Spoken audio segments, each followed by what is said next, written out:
Jai Jinendra. Welcome to Adults Class 2, Practical Applications of Jainism. Let's start with the Nokar mantra. Namo Aryantanam, Namo Siddhanam, Namo Ayaryanam, Namo Ujayanam, Namo Loe Savasahunam, Yeso Panchanamokaro, Savapavapanasano, Mangalavancha Savesing Paramamhave Mangala. So, we have a good topic today, but first I want to update. I want to update on the kids complaining about the food. Did we learn to not take it so personally? Did we learn to say, it's just the kids? Did we learn to complain along with them? Has any of that worked? Not really. No? I'm ignoring them. That's good. Well, today we are celebrating Republic Day. It marks the day that India adopted its constitution, which of course was a declaration of political freedom and a freedom from external control, British rule. But Jainism asks a harder question. What is freedom from the things that control your thoughts? Because you can live in a free country, free from external rule, and still feel trapped every day. So I want to talk about what we might think of as freedom and why they are not freedom. The first, everybody, of course, always says money, right? Well, if I had money, I could do this. If I had money, I could be free. If I had money, I could retire. If I had money, I could travel.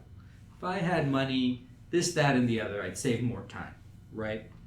But that's a false freedom because it actually will cause you to have more kashayas than if you didn't have money. And it will cause you it will cause karma to bind even more to your soul because it increases your decision making, for example.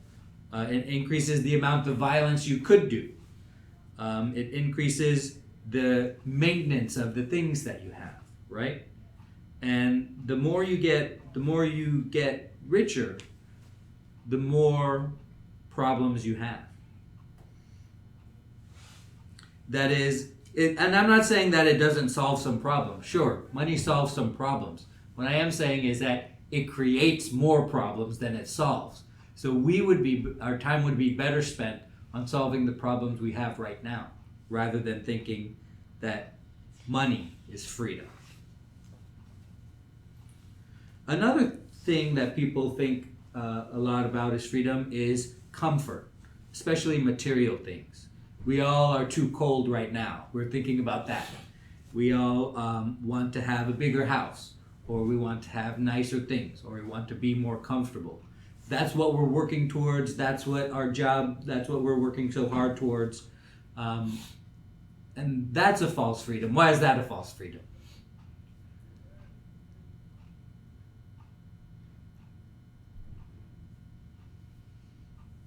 I think that comfort is permanent.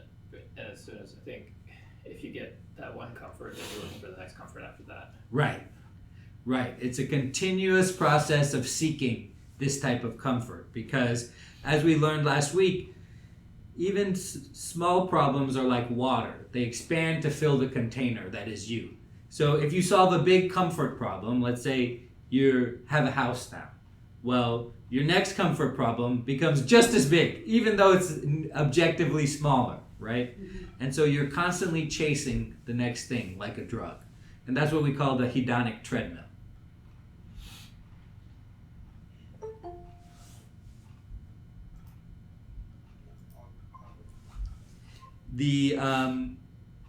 And when we have those increased comforts, they require more upkeep. And if they require more upkeep, they require more of your brain cells devoted to that, and less of your brain cells devoted to Samvara and Nirdra, which is where they're supposed to be, right? Who remembers what Samvara is? Stoppage of the karma. Right. And who remembers what Nirdra is? Shedding. Right. The burning of the karma that's already attached to your soul. And that is the entire point, right? Is to perform samvaras and nirdra as much as we can. So freedom doesn't mean, a lot of times we think that, if I just get that, I'll be content. And we all know that's not true, because once you get that, it becomes normal and you want the next thing. So the freedom is not getting everything that you want, it's not wanting the things in the first place. Another thing people think of as freedom is the ability to travel, right? Well, if I can go anywhere, I'm free. I feel stuck sometimes in one place, and I start chafing against that. I feel stuck in the same place, and if I could just get out of this life, or get out of this rut, or get out of the state, or get out of the country, I could be free. I could be happy. Well, what do you think it means when people say, wherever you go, there you are? What do you think that means?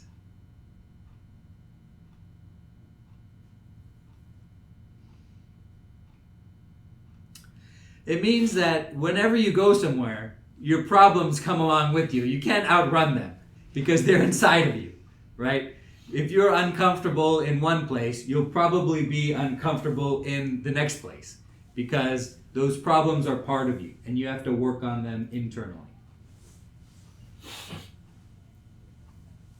You could go to a new place, you'll have the same anxieties, you'll have the same attachments, you'll be in a different time zone, but that's all that will be different because you're still the person you are. Changing your location doesn't help you work on your problems. You still keep the mind with you. That's right. Mind, you can't take it off from you. So That's right. You're still keeping mind with you. So. Of So your course. problems are not outside. They are there, with you, and they're gonna stay with you unless, you purify your mind and you detach yourself from that thought process. Right. Hi, come on in. Just as a small contrary point, maybe so what if someone's let's say the victim of some abuse or something like that, right? And then they move away, and then obviously that person is no longer causing them harm potentially, right? Right. So that provides some temporary relief, maybe. 100% agree. Some problems you can run away from if they're location based. But but a lot of us don't have those problems, thankfully. The problems that we do have are the ones that travel with us. Thanks for coming in today. We're talking about freedom. Because it's Republic Day, we're celebrating the Republic Day. We learned that money, of course, is not freedom, even though a lot of us think that it is. We learned that comfort is not freedom. It's something we keep chasing and keep having to chase and keeps just being out of reach. We learned that even travel is not freedom. We can't run away from our problems. What are some things that you might think are freedom, but that are not? What are some other false freedoms?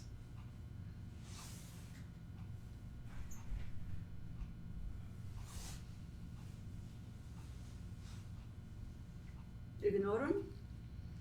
Avoiding something, ignoring something. Right. Ignoring something. Yeah. If I don't face this problem, it's going to go away by itself. That's a false freedom. Yeah, it's procrastination. Procrastination, right? Yeah, another type of avoidance of problems. Yeah, and it's very hard to admit you have problems, much less face them, much less work on them. That's why we do all those worksheets all the time in class, right? The classes that you hate, when I hand out the paperwork and say, well, let's think about ourselves for an hour. It's very hard. We're not used to it, but it's important that we do that. So the common thread in all these types of false freedoms is that they change your circumstances. They don't change your reactivity. Or another way to think about it might be, they change external factors. They don't change internal factors. And of course, true freedom comes from changing those internal factors, your reactivity. Remember when we talked last week about chores, and that it's not the chores that are the problem. It's the suffering that we add to the chores that are the problem. The same thing with these kind of problems with freedom. The same thing with these kind of problems that we're working on. the internal problems. It's the suffering that we add to them that's the problem. So what is freedom? Jainism says freedom is not being forced to react to things, right? Being able to have equanimity, right? Not being forced to defend your ego in certain circumstances. Have you ever, do you remember that first time you could just let things go? Somebody said something, and instead of reacting, you realized, I don't have to do anything about that, right? Like, I don't have to do anything about that, what that person said. I don't have to defend myself. Everybody knows this person doesn't tell the truth. Nobody believes this person anyway, so I can just carry on. And how freeing that felt. And so we can apply that to all kinds of problems that we have, such as chasing pleasure. We can say, I don't need to do that. Or avoiding discomfort, which is comfort is a false freedom. You can be, let's say, irritated or anxious or even angry, and you don't have to act on it, right? You can just observe that feeling and let it go, right? I'm not trying to say that, what I'm trying to say is you add that suffering on top. Rather than just being angry, well, then you're angry and you cause something to happen due to that anger. Well, you blame the anger, but it's actually your fault, right? And then you add additional suffering on top based on your actions while you were angry, right? And of course, we've talked about the way to solve that is to not do anything, right? Observe the anger, let it go, and don't act on it. And that's what freedom is. The freedom to do that. And you can do that with everything. Because everything, of course, happens in your mind. You can observe it without reacting to it. And when you don't react to it, you don't add that additional layer of suffering on top. We also break the cycle of the more karma coming back on. Because Right. once you just observe it, it just goes and it's done. Right, exactly. So it works the other way, not with just negative emotions, even so-called positive emotions. You can feel a desire without acting on it. You can you can experience a loss without reacting to it. You can experience all sorts of emotions and circumstances without reacting to it. And that's what freedom is, right? It's that freedom from your own mind, enslaving your attention. So questions or comments about that? I have a question. How do we practice it? I mean, you said that you should just, if you're angry, you should just observe that you're angry and then let it go. Right. So how do we actually practice to let go? Because we keep thinking about it constantly. Right. Do we have any help for Vishesh? So when we're angry, how do we not react to it? How do we not act on that anger? Try really hard not to say something. Right. Okay. So maybe we have rules, right? So when we're angry, we don't say anything. We know that's a rule that we live by. So that's great. It's like a kind of like a coping mechanism, right? We have an anger mechanism. Things that we do, yeah. But I think sometimes if I don't talk, I'm like fighting with my own self inside. Right. And that's the battle right there. That's the battle with the Kashaya, brings right? even more anger inside. Well, isn't it also like when you let so many little things go, then you like blow up like a volcano at the end, like after 10 things? Right, right. So we can express anger. We can channel and express anger in constructive ways. And that could be a way to let it go. That could be a way not to react to it, right? Well, we will react to it, but we'll call that reaction a positive reaction, not a negative one, not a negative one that causes more pop, right? So we can channel that anger into talking constructively, not angrily. We can channel that anger into physical exercise. We can channel that anger into some kind of other action, right, that we want to do, or, like go for a walk or go for a run or something like that.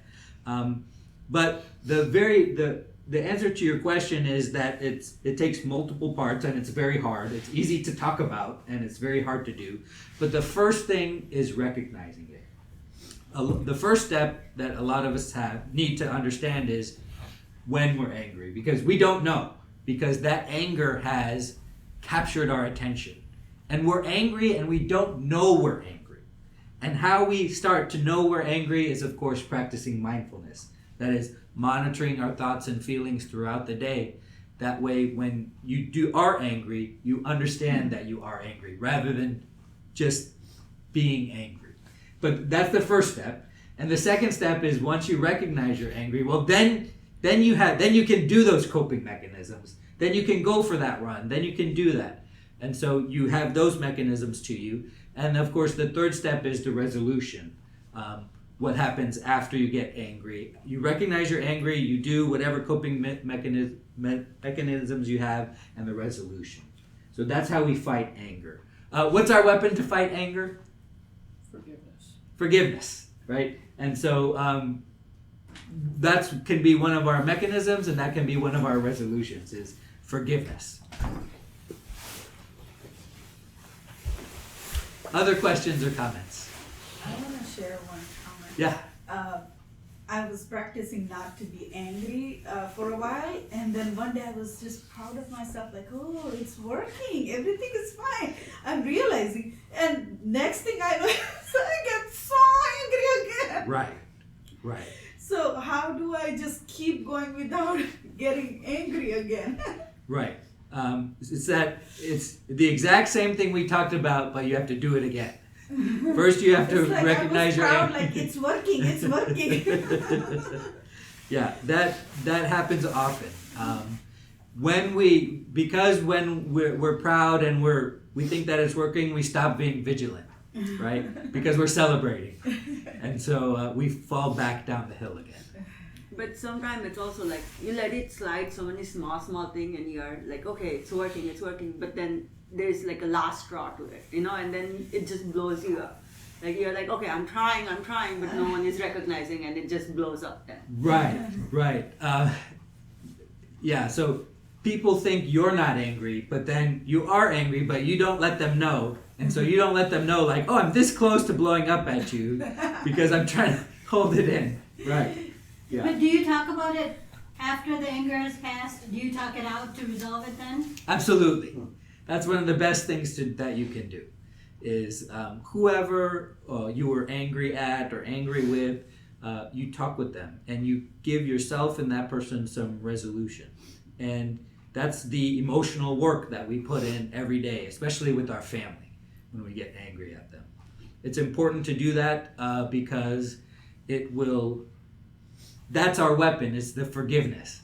And that's how we implement the forgiveness.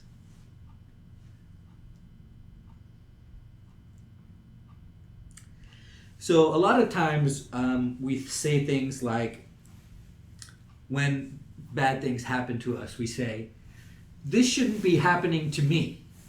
Or something like, I need this XYZ item to feel better, to feel okay about this, or something like that. But why? One good question to ask is why? Why do I need XYZ item to feel good about this? Or why do I think that this shouldn't be happening to me? Is it because I'm a good person and this is a bad thing that's happening to me and it should only happen to bad people? That's that extra layer of suffering that I talked about, being added on top. Instead of just experiencing the thing, well, now we're adding a layer of suffering on top, saying, the world is unjust because I'm experiencing this thing. Or I can't get this other thing, and that's making me doubly unhappy and on top of experiencing this thing. Or I'm not a bad person. I don't understand why this happens to me. That is an additional multiple layers of suffering. We're adding on to the original suffering rather than experiencing it and letting it go. And one of the things that we can do is realize that of course, everything that happens to us is a result of our karma, right? And that can help us to let it go and not add those additional layers of suffering on top.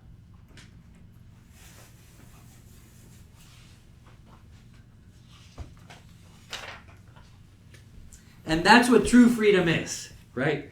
You do what needs to be done. You go through whatever it is you're going through, good or bad, without that inner voice saying, this is wrong, this shouldn't be happening, why is this happening? What about XYZ? What about that person? What about this person? You know, why aren't they getting what they deserve, but I'm getting something I don't deserve?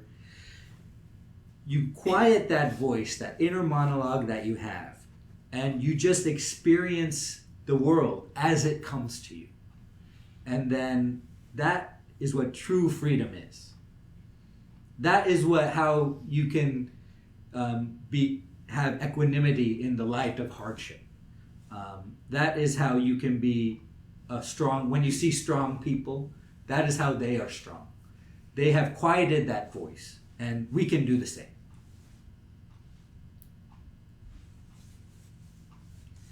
So this is kind of a very abstract and complex topic. So how do we break it down for our children? I mean, I can't tell my child what I just told you. It wouldn't make that much sense. What can we tell our children about freedom from the passions and emotions that enslave their attention?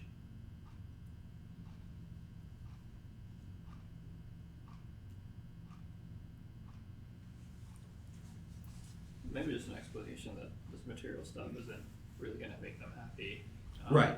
And like, I mean, there's good examples of that. Like, I'll get them like some toy, they'll pay for it for like an hour, and then they'll be like, I'm bored of this now, right? Right. And then so then like, you know, next week it'd be like, you remember how you guys really wanted that thing, you played with it, now you don't care about it, right? So Right. Like, were you really happy the whole time? Not really. That's great. You recall a moment when it happened before, and then say, this is exactly like that. And then hopefully they make those connections. Right. For the children, channelizing, so children, the scenario is slightly different. We should try to channelize their emotions and their enthusiasm, in a different way, in a more constructive way, rather like, diminishing their zest, or Right. enthusiasm, because that's what we also want for them to succeed in the life, that emotion, that, zest and enthusiasm. So, that they have to be treated a bit different, more constructive way, so that they not completely out of the emotion, they work on those things and they, flourish, in Right. their life, that's moving forward. Right.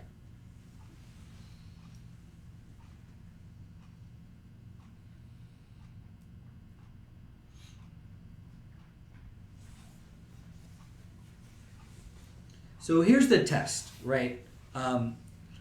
About how to differentiate these false freedoms and true freedoms. That is, does it work everywhere? Like last time we talked about chores, right? Does your freedom work while folding your clothes? If the answer is yes, then that's a true freedom. If the answer is no, then that's a false freedom. Does it work while paying your bills? Does it work during good times and bad times? That's a good one. If it works during good events and bad events, that's a true freedom. It's not a false freedom, like wealth, comfort, or travel, things like that.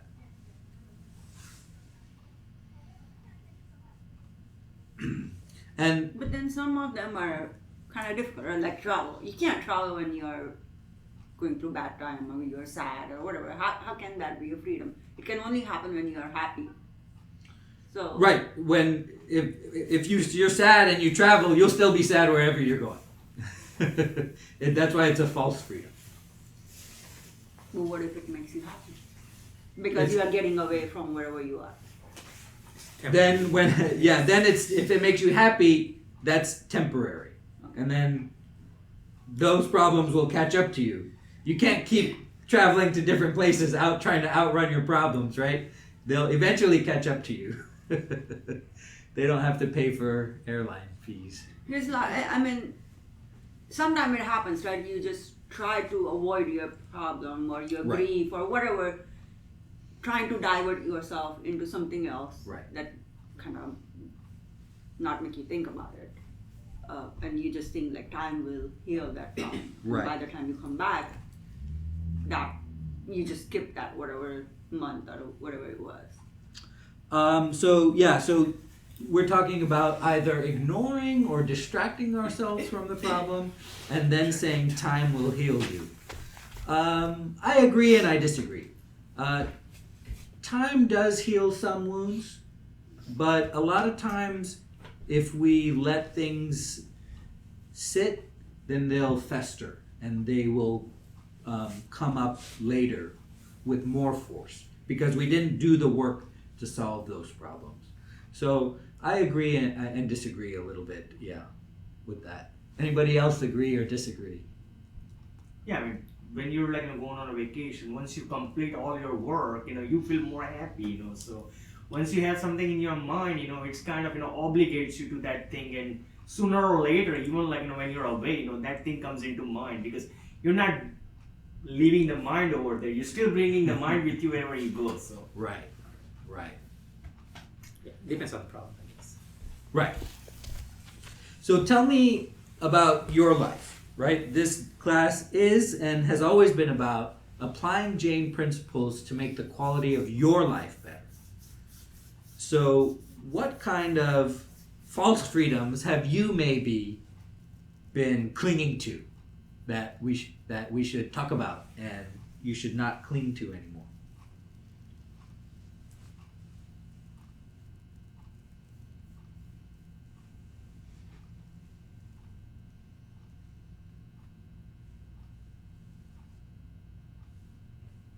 Definitely financial, I guess. Financially, right? So you're just trying to get to retirement age.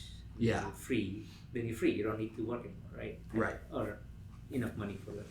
Right. And we know that's a false freedom, and it's hard. We can say that, right? But it's hard to believe that, right? So how do we believe that it's a false freedom? Well, one way is that whatever you think you're going to do in retirement, you're actually probably not going to do. If you are saying, well, when I retire, I'm going to go to the gym 5 days a week, you're not going to do that. If you don't go to the gym 5 days a week now, you're not going to do it when you retire. Something you might do when you retire is you might go someplace that you didn't go before because you can spend a little more time there. But when you come back, you'll have the same problems because we can't keep outrunning our problems, right? You'll be the same person when you retire as when you're not retired. But we always think like, oh, well, I'll have so much time, I'll have the ability to do this. I won't be bothered with work for, 8 to 10 hours a day, so I'll be like stress-free. But we can think about, well, we learned that the problems expand to fill the container that they're in, like water. And so people have problems in retirement, and they're just as stressed as when they weren't retired because their problems are different, but they expand to fill the mind. And we don't think of them objectively as smaller. We think of them as the same problem. And of course, science has shown that people have kind of a baseline level of happiness that doesn't go up and down. It's different for different people, which is incredibly unfair, but it doesn't go up and down. So even if you retire, you'll still be just about as happy as you were when you didn't retire. And it's hard to do that because we haven't been to the other side, right? We think it's going to be so much better on the other side because we've never been there. And so we don't have the experience that says no. And so I would go to retired people that you know. Let's talk to them, right? Let's see. Anybody retired here? No? Okay. So let's see. Let's talk to them. Do they have problems? I bet you they do. Are they stressed out? I bet you they are. Are they glad they're not working? Sure. Yeah, they're glad they're not working. Yeah, they'll say they love being retired. But are they any happier than they were before they retired? Well, Probably not. Let's talk to some retired people. How about maybe that's our homework? Isn't it usually by the time you retire, fine, you don't have the work problems, but then because There's of another age, problem. you get the health problems, Right. right? Like, I think that's, Well, I that think kind of goes another hand in thing hand. is a lot of them get very bored because they have nothing to do, and then you get like, Which is a and then problem. you just get angry at like the smallest things because you're like, you don't have your work or something to distract you from the other stuff, so Right. then like every little thing bothers you, and then you just like blow up every 5 minutes, right? Yeah. A lot of retirees get addicted to cable television, which is constantly feeding them misinformation and wanting them to be angry all the time. I think it's because they are spending more time with that, so they are attaching for that feelings, and Right. that's why they reacting on their self, Right. And I know it's easy for me to say, oh, it's going to be the same after retirement. And I know it's hard to believe because we all want to believe that there's a finish line and that things will be better when we get to the finish line. I will be rewarded for being a good person. I will be rewarded for saving money. I will be rewarded for paying my bills. I will be rewarded for having a good credit score. I will be rewarded. And we want that so desperately to be true that it's very hard for me to convince you otherwise. But let's all meet when we're retired and see where it has led us.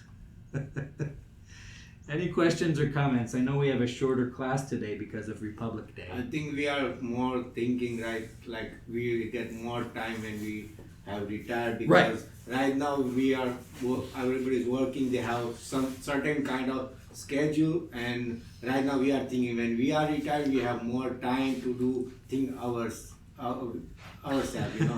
That's the one thing is false, but that's not as happen every sometime. Let's use the trick we talked about doing with our kids. How we talked about, well, remember how you had this time and you behaved this way?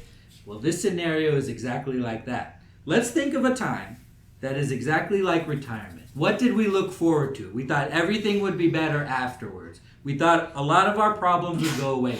What was that for you? Was it getting married? Did all your problems go away after that? Because that was your life goal?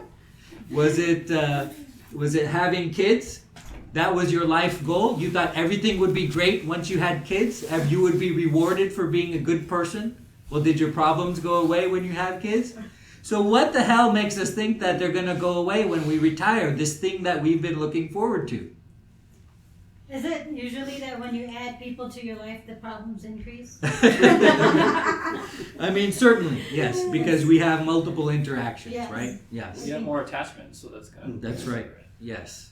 And the other people think you don't realize that in the future, whatever's going to happen to you is because of your karmas that you've accumulated. And obviously, it's easy to say this, but like, you don't know what those are and what's going to happen with those, right? Right. Because they're just like sitting there until they're going to like, give their fruition, right? Later. Right.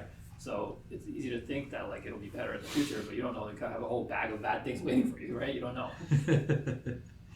Right, yeah. So some people retire and immediately start with the health problems because they have nothing to look forward to. Some people retire and immediately die. Some people retire, and so think about the people that you know. Or let's look up some scientific studies. Do people's lives get appreciably better once they retire? I bet you the answer is probably not. Some people. So why do we keep on holding on to this? It's because we desperately want it to be true. We desperately want to think that we're working towards some goal where it's going to be better. And I'm guilty of it too. I'm not trying to preach to you. I'm not trying to do that. I'm ready to retire. I want to retire. I'm looking forward to it. And I need to understand myself. It's an illusion. Okay? It's a nice lie that we tell ourselves. So retirement, 99.99% people, retirement is associated with their financial goals achieved. Right. So yeah. So when they say retire, that means they achieve their goals. Whether they will be able to implement or spend whatever they have achieved. That's still a question. So that's kind of a gray side of the retirement. Right. Yeah, it seems like you guys are interested in this topic. I probably would love to explore it a little bit more. We could do a whole hour on it next session about why it's an illusion, or what the goal is. We could have, maybe I could look up some studies about Well, do people's lives get better or something? Any other questions or comments? We have a shorter class today. We're celebrating Republic Day. And remember, Republic Day is about freedom. And Jainism teaches us that it's freedom from the things that try to enslave our attention that is the true freedom. The freedom is, the false freedom changes the things around you. The true freedom changes the things inside you. Thank you so much for your time today. I really appreciate that. Thank you. Thank you.